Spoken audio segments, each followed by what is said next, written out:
Bonjour et bienvenue dans la quotidienne de School TV, l'émission qui vous raconte l'éducation au quotidien. Au sommaire aujourd'hui, le camp des Milles. C'est le seul grand camp français d'internement et de déportation encore intact. Et grâce à l'invité de notre grand oral, il est devenu un lieu de mémoire et d'éducation. Nous recevons Alain Chouraki. L'anti-sèche d'Emma Guessel. L'anti-sèche, vous le savez, c'est la façon dont l'actualité résonne dans les programmes. Actualité tic-tac, tic-tac, tic-tac, c'est le bac philo. Dans 7 jours, on va réviser avec Emma Guessel. Et puis l'heure de la récré, toujours avec Emma. C'est Emma qui va faire l'actualité. Allez, je vous donne un indice. Voilà, et puis enfin, c'est le jour de notre consultation hebdomadaire avec notre psy et chroniqueuse Sophie Marinopoulos. Sujet, la fugue chez les adolescents. La quotidienne de School TV, c'est parti. Grand oral. 10 000 internés de 39 nationalités entre 1939 et 1942. Ça s'est passé entre Aix et Marseille, au camp des Milles, le seul grand camp français d'internement et de déportation encore intact et l'un des rares entièrement préservés en Europe. On le visite depuis 2012 et puis surtout on s'y forme. Chaque semaine, il accueille des jeunes mais aussi des fonctionnaires, des agents de police, des gendarmes. Alain Chouraki, président fondateur de la fondation du camp des Milles, Mémoire et Éducation, est l'invité de notre grand oral. Alain, bonjour. Bonjour. Vous venez également de publier Le vertige identitaire, c'est chez Actes Sud, et le sous-titre du livre ancre également ce que vous faites au camp des Milles dans l'actualité, tirer les leçons de l'expérience collective, comment peut basculer une démocratie. On va évidemment en parler, mais je voudrais, Alain, qu'on commence avec ce camp des Milles. Emmenez-nous en quelques secondes visiter, c'est une ancienne tuilerie. C'est une ancienne tuilerie qui a fonctionné jusqu'à 2-3 ans avant la guerre, qui a été victime à ce moment-là des aléas du marché de la tuile et de l'argile à l'époque. Donc beaucoup de tuileries en Europe ont fermé, dont celle du camp des Milles. Et du coup, certaines de ces tuileries en Europe, dont celle du camp des Milles, ont été réquisitionnées par l'armée française, en l'occurrence, en 1939, pour interner des ressortissants du Reich, allemands, autrichiens, quelques Tchèques, considérés comme ennemis, alors que ils étaient démocrates et qu'ils s'étaient venus se réfugier dans la République française. Je me permets de souligner ce que vous venez de dire. Vous parlez bien de la France, c'était un camp d'internement sous commandement militaire français.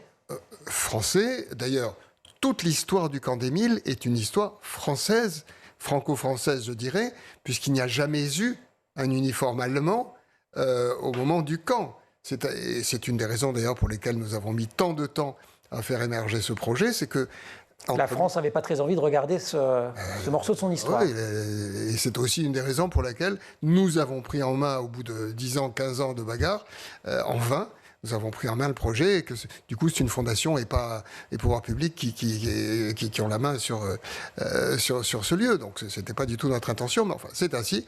Donc, première époque, c'était 39-40, la République française qui interne ces étrangers supposés être ennemis, alors 95%, encore une fois, étaient des antifascistes. Puis, évidemment, arrive Pétain, en 40, qui garde les mêmes ou en prend d'autres, opposant Luigi Longo du Parti communiste italien, etc. Il y a un certain nombre de personnalités extrêmement célèbres, d'ailleurs, qui passent par là. Max Ernst, notamment, Walter Janka, il y a des prix Nobel. Il y a le prix Nobel, il y a Hans Bellmer, il y a Meyerhoff, il y a l'inventeur de la cortisone. Enfin, il y a en gros un tiers de l'intelligentsia d'Europe centrale qui se retrouve là. Un bon autre tiers se trouve au camp de Térésine, qui est connu aussi. Et ce qui d'ailleurs a donné une caractéristique très forte, y compris aujourd'hui, au camp des Milles, parce que on peut aussi comprendre les choses par l'art, la sensibilité des œuvres qu'ils ont laissées, par dizaines et par centaines.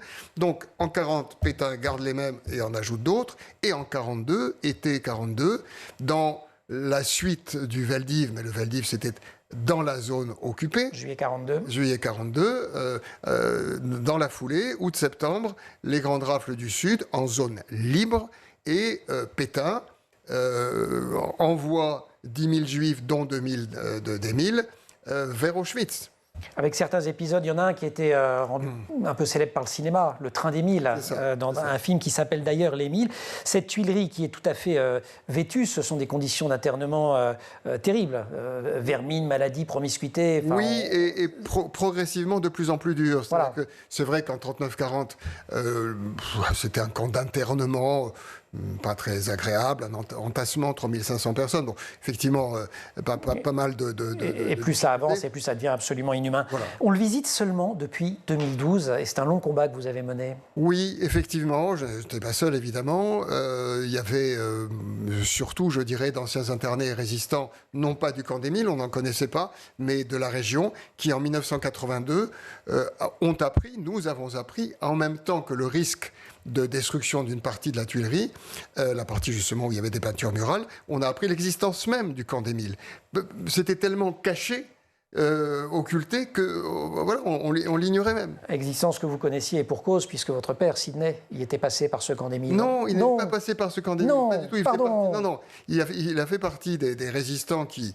Mais il avait résisté, alors il vous a aidé. Oui, complètement. Il a transmis l'esprit de résistance et surtout, il a transmis, comme 2 ou 3 autres, il a transmis l'idée que les nazis qu'il avait rencontrés, qu'il avait combattus, étaient des gens tout à fait ordinaires. Donc pour lui, ces gens ordinaires existaient toujours et ils pouvaient à nouveau sévir. Et ça, c'est une des fonctions éducatives du camp. Nous savons que les nations les plus civilisées, entre guillemets, peuvent aussi produire des monstres et des monstruosités. Nous savons jusqu'où et surtout comment une barbarie humaine peut tout emporter jusqu'à l'humanité, même en l'homme. Fin de citation que je vous emprunte évidemment, l'antidote éduqué. On va en parler dans quelques minutes avec vous, Alain Chouraki, mais pour l'heure, Anti-Sèche chez Maguessel. Emma, bonjour. Bonjour. Emma, on va consacrer notre anti-sèche au bac philo qui approche à grands pas, J-7. Mais oui, J-7 pour cette épreuve qui ouvre traditionnellement le bal pour le bac en section générale et technologique. Alors forcément sur School TV, on tente de vous donner quelques tips pour le jour J. Alors compliqué un peu de faire des pronostics, oui, mais déconseillé même. Voilà, mais j'ai sélectionné quand même pour vous quelques notions avec lesquelles vous devriez vous en sortir normalement quand même à tous les coups. Donc la liberté. Voilà, la conscience, le devoir, la science et la nature. Après, c'est vraiment une indication, car en soi, il y a 17 notions au programme. Et évidemment, il vaut mieux avoir tout révisé. Voilà, ça restera le message essentiel. On révise tout. Mais c'est vrai qu'avec ces 5 notions, les profs de philo disent souvent on peut s'en sortir. Donc, compliqué de faire des pronostics, mais c'est vrai qu'il y a des tendances et que souvent, ça se vérifie. Mais oui, on peut regarder déjà ce qui est tombé de l'année dernière. Discuter, est-ce renoncer à la violence? Sommes-nous responsables de l'avenir? Est-il toujours injuste de désobéir aux lois? Autant de sujets dont il fallait maîtriser les notions de politique, de morale, de justice et de droit. À noter aussi que ces sujets amenaient beaucoup à évoquer l'actualité. C'est une tendance qu'on peut noter ces dernières années dans les sujets de philo. Donc n'hésitez pas, ça peut toujours être un plus de faire une référence à l'actu. Donc finalement, les thématiques qui ne sont pas tombées, ce sont les thématiques liées à l'art, au bonheur, au travail et au temps.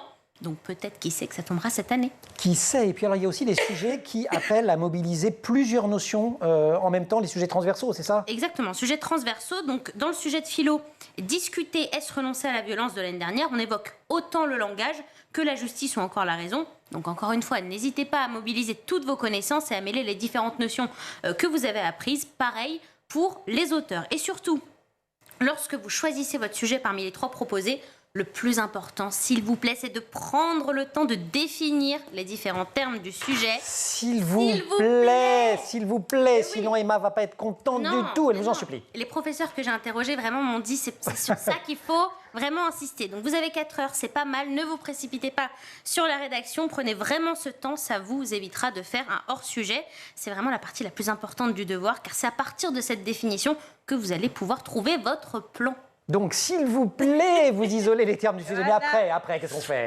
J'ai isolé les termes du sujet. Ça y est, vous les avez isolés. Ouais, ils sont isolés. Super. Donc, ce qu'il faut essayer de trouver ensuite, c'est la contradiction entre les termes du sujet, justement.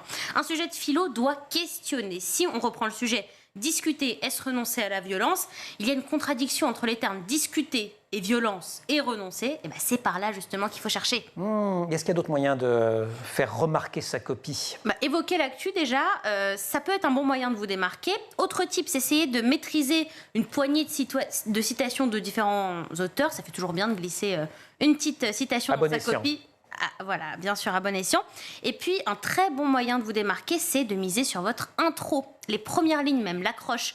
C'est là que vous allez capter l'attention de votre correcteur qui a plein d'autres copies à corriger. Et si vous ne trouvez pas, allez directement à l'essentiel, questionner le sujet et montrer en quoi la question posée n'a rien d'évident. Et puis enfin, à J-7, on peut aussi s'exercer sur des annales du bac. Ça sera un bon exercice pour le jour J. Et voilà, quelques tips, et puis il n'y a plus qu'à. Il n'y a plus qu'à. Oui. J'adore. Il n'y a plus qu'à isoler les termes du sujet. Emma, merci. On se retrouve dans quelques minutes pour la récré. Oui. À tout de suite. Alain Chouraki pour l'heure, le grand oral de la quotidienne. Près d'1 million de personnes ont visité le site mémorial du camp d'Émile depuis son ouverture en 2012, dont environ 500 000 ont pu bénéficier d'ateliers ou de formations leur apportant le recul de l'histoire et des sciences de l'homme. On parle de tout cela avec Alain Chouraki, président fondateur de la Fondation du camp d'Émile, Mémoire et Éducation. Vous aimez dire que vous faites œuvre de pédagogie citoyenne. Oui, parce que, je dirais, tous les lieux de mémoire, tous les musées font preuve de pédagogie, évidemment. Mais nous avons essayé, à partir d'un socle scientifique très construit, et je dois dire que les 30 ans d'émergence du projet nous ont laissé le temps de peaufiner ce socle original.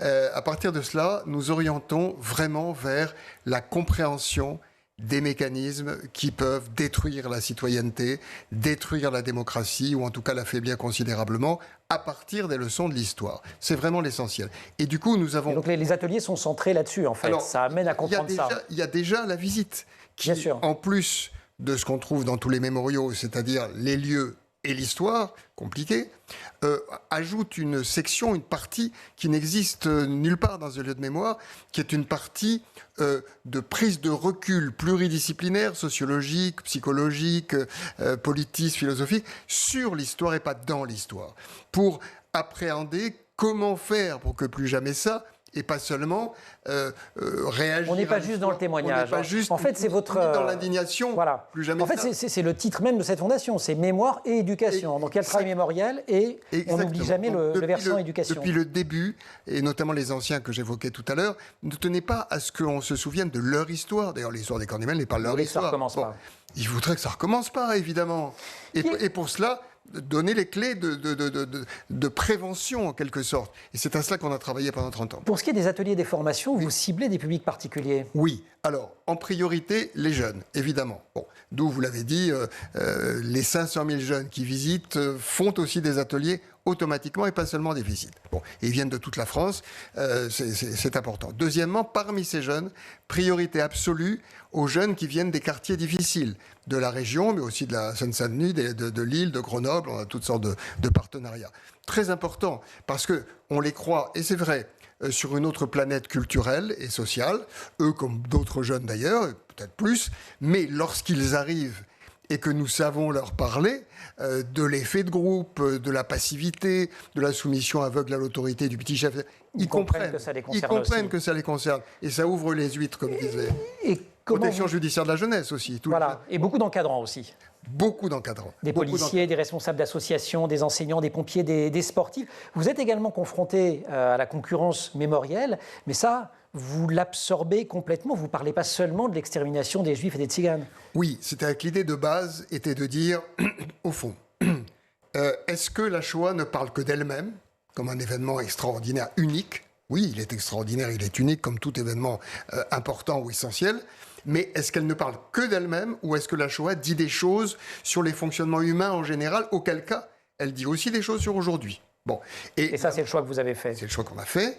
Et la meilleure manière de la tester, c'est de rapprocher les mécanismes qui ont conduit à la Shoah des mécanismes qui ont conduit au génocide des Tutsis, au génocide des Arméniens et aux crimes contre les Tziganes. Et là, divine surprise intellectuelle, mais j'allais presque dire on s'en serait passé, on s'aperçoit que ce sont les mêmes étapes et les mêmes mécanismes, et qui sont à nouveau à l'œuvre aujourd'hui. Et on va en parler de ces mécanismes et de cet engrenage. Quand le « eux » et « nous » domine le débat public, il devient vite un « eux » contre nous, pour mieux justifier ensuite un « nous » contre, voire un « nous » sans eux. Comment éviter cet engrenage? Ce sera le thème de la troisième partie, si vous le voulez bien, de notre entretien.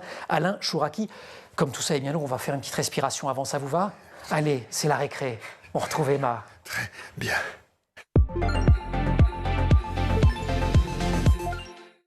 Et une récré Emma consacrée à un événement qu'on préfère en général plutôt quand on est jeune que quand on prend de l'âge, ce qui ne concerne personne autour de cette table. Hein. Ben non, pas du tout. C'est trop tard. Alors pour moi, personnellement, c'est un événement car j'adore ce jour-là. D'autres, un peu moins. Puis il y en a qui galèrent un peu. Je vous laisse découvrir de quoi je parle.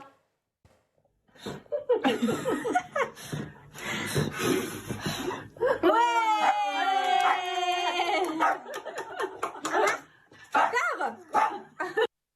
Bon, vous avez compris. J'ai compris. D'anniversaire. Et pourquoi vous nous en parlez aujourd'hui? Parce que c'est mon anniversaire aujourd'hui. Non, quelle divine surprise! 28 18 ans, 28 ans. Un âge Non. très avancé. Si, et c'est la première fois que je fais de l'antenne le jour de mon anniversaire. Donc j'ai décidé que ça serait la fête. Je vous ai même apporté des petites bulles. Yes. Prête de le faire. Attendez. Et ça, Waouh, extraordinaire. Voilà. ça marche. Alors en général, pour l'anniversaire, il y a deux teams. Il y a ceux qui adorent et ceux qui détestent. Vous adorez votre anniversaire ou... Moyen, mais Ça va. si c'était fêté comme ça avec des bulles, oh que oui. Et Emmanuel? Pareil. C'est bon. Bon, alors hier j'ai fait un sondage sur Instagram pour savoir qui est. Un sondage scientifique. Exactement, très scientifique. Mais voilà, mais quand même, j'ai eu pas mal de réponses. Morceaux choisis. Alors il y a ceux qui sont pas très emballés. Hein. J'arrive à un âge où je commence à moins aimer. Je déteste trop d'injonctions sociales. La veille, c'est un enfer. Nostalgie de quand j'étais petite. C'est dans votre sondage, il y a que des gens qui n'aiment pas. Mais non, il y a des gens qui aiment quand même. J'adore car c'est une chance de pouvoir le fêter une année de plus, dit Pierre-Alexandre. J'adore car je suis né un jour férié et que je peux toujours le fêter. Et j'adore pour les cadeaux. Alors celle-ci, je vous avoue qu'elle est pas mal revenue. Évidemment, les cadeaux. Est-ce que vous vous souvenez du meilleur cadeau que vous avez reçu quand vous étiez petit? Quand j'étais petit, ouais, je me souviens. C'était quoi? J'ose pas. Allez. Ok, le maillot de Saint-Étienne. Ah oui. Ouais. Ah oui, d'accord. Bon, bah, en tout Bah, cas, c'est comme ça. C'est pas mal. Ouais. Voilà. Mais en tout cas, je pense que pour le petit garçon que vous allez voir, le meilleur cadeau pour lui, c'était ça. 1, 2.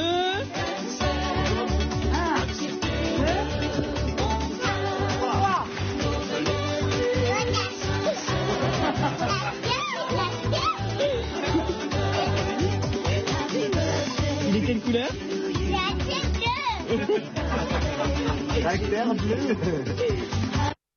Happy birthday to you.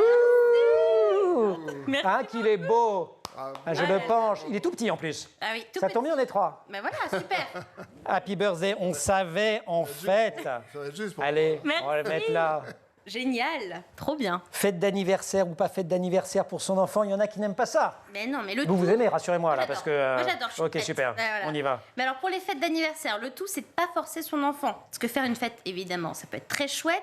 Et puis, d'un point de vue plus psychologique, déjà, ça permet de renforcer les liens familiaux. Et si on le fait avec ses amis, forcément, ça crée du lien social. Et si votre enfant est un peu timide, ça peut aussi être un bon moyen de socialiser avec les autres enfants. Et puis concernant le lieu, il y a aussi plusieurs écoles. Bah oui, il y a les parents courageux qui sont OK pour que les copains viennent à la maison. Et si vous n'êtes pas de cette team-là, vous pouvez bien sûr opter pour l'anniversaire en plein air. On est au printemps, saison idéale pour fêter l'anniversaire au parc, s'il fait beau bien sûr. Et puis il y a des tas d'activités à faire aujourd'hui avec les enfants. Et puis pour ceux qui n'aiment pas vraiment fêter leur anniversaire, surtout ne les forcez pas. Déjà ça va plus les frustrer qu'autre chose. Puis ça viendra peut-être avec le temps. Et ouais, et puis ça vient avec des beaux gâteaux, avec une belle ambiance. Emma, merci beaucoup. Merci à vous. Et donc, joyeux anniversaire. Merci beaucoup. On le mange tout à l'heure, ça vous va? On le Absolument. partagera avec vous, Oui. comme ça on vous en gardera, il y a de la place pour vous qui nous regardez. On retrouve Alain Chouraki, l'invité du Grand Oral. Cela n'arrive pas du jour au lendemain, on s'habitue petit à petit à la déshumanisation de l'autre et cela commence toujours par les mots. Je cite les propos d'une guide pendant un atelier organisé au Camp des Milles, citation extraite d'un article de Gilles Roff dans Le Monde. Et cette question de l'engrenage, elle est au cœur du projet de transmission porté par le site mémorial du Camp des Milles. Suite de notre Grand Oral avec Alain Chouraki, j'ai dit que vous étiez président fondateur de la Fondation du Camp des Milles Mémoire et Éducation. Je n'ai pas précisé que vous étiez directeur de recherche au CNRS, c'est chose faite, et que vous publiez Le Vertige identitaire, tirer les leçons de l'expérience collective, comment peut basculer la démocratie, qui vient de sortir. L'histoire du Camp des Milles, vous le disiez, elle illustre extrêmement bien la notion d'engrenage résistible qui est au cœur également de votre ouvrage. Il y a trois étapes, est-ce qu'on peut les résumer, les ramasser? Oui, tout à fait. Lorsque l'on regarde l'ensemble des processus qui ont conduit aux grandes tragédies que j'évoquais il y a un instant, on s'aperçoit que tout part d'un terreau de tensions sociales, d'opinions, de divergences d'opinions légitimes, etc. De préjugés. De préjugés, de racisme, d'antisémitisme, de mauvais rapport à l'autre, enfin, etc. Mais là, je dirais d'une façon générale, ce sont des éléments de fermentation d'une société qui s'autorégule, soit par l'autoritarisme parfois, soit par la démocratie. Par l'éducation, parce qu'on sait que ça ne dit pas. Exactement, exactement. Bon. Et puis, il y a des cas où les tensions s'exacerbent, la démocratie faiblit, ou les deux, et dans ce cas-là, un processus, un engrenage en 3 étapes se met en place. Je voudrais focaliser sur la 2e étape, parce que nous y sommes dans cette 2e étape. Alors la première, c'est l'émergence d'un extrémisme identitaire. Absolument, avec... donc on a un peu avec la montée ce qu'on appelle la montée des extrêmes en langage courant, quand on parle de l'actualité. Oui, alors identitaire, parce qu'effectivement, ce ne sont pas n'importe quels extrémismes, ce sont des extrémismes qui mettent en avant les identités collectives qui, jusque-là, ne faisaient que partie des éléments légitimes et normaux d'une société. Et puis, on a deuxième étape. La 2e étape, elle est caractérisée dans l'ensemble des grandes tragédies par une perte de repères, un rejet des institutions, un rejet des élites, une brutalisation de la société et surtout des crispations identitaires de plus en plus dures qui dominent le débat public. Et là, ce que vous dites, c'est qu'on y est. On y est. Et en le France. risque dans cette 2e étape, c'est de basculer vers un chaos autoritaire. Quand on est sur une ligne de crête, nos outils qualitatifs, je viens de le dire, et d'autres quantitatifs... Oui, parce que vous mesurez des choses, il y a un indice d'analyse et d'alerte, voilà. AARD. C'est ça. À partir des paramètres que j'évoquais dans l'histoire, nous avons recherché à l'INSEE, à CNCDH, les chiffres qui permettent de mesurer chacun de ces paramètres. Et nous les avons mesurés depuis 1990, où l'on trouve un risque pour la démocratie à l'indice 100. Nous sommes aujourd'hui à l'indice 488. Donc, multiplication par 5, en gros, des risques pour la démocratie. En 30 ans. En 30 ans. Bon, avec des hauts et des bas. Les bas sont intéressants parce que ça veut dire résilience. Ça veut dire discours des pouvoirs. Ça veut aussi dire que tout espoir n'est pas perdu. Exactement. Et c'est le sens du bouquin et du camp des 1000. Sinon, on ne ferait pas tout ça. Bon, c'est clair. Et à l'arrivée, quand on n'y arrive pas, quand nos démocraties sont menacées par ces passions identitaires, la paix civile est en danger, c'est ce que vous dites dans le livre, c'est ce contre quoi vous luttez au camp des 1000. On rappelle bien, et ce sera le mot de la fin, que pendant ces ateliers, il n'y a jamais eu un seul nazi au camp des 1000. Enfin, il y avait des nazis dans leur tête, mais il n'y avait pas de soldats allemands. C'est ça que je veux dire. Il y avait pas de... C'est notre propos principal. Il n'y a pas que les méchants nazis. Voilà, il n'y a pas que les méchants nazis, les méchants allemands. Tous les peuples, dans certaines circonstances, sont capables de... Et la culture ne protège pas magiquement de la barbarie, il faut éduquer. Oh non, on peut aussi la déformer et l'instrumentaliser. Alain Chouraqui, merci beaucoup. C'est l'heure de l'infirmerie. On se retrouvera pour se dire au revoir dans quelques secondes avec Emma. Mais pour l'instant, place à Sophie Marinopoulos. On pousse la porte de l'infirmerie pour retrouver notre psy et chroniqueuse. Elle nous parle d'un sujet... c'est une autre forme de gravité, mais c'est une gravité quand même quand ça vous arrive, la fugue chez les adolescents. Bonjour à toutes et à tous.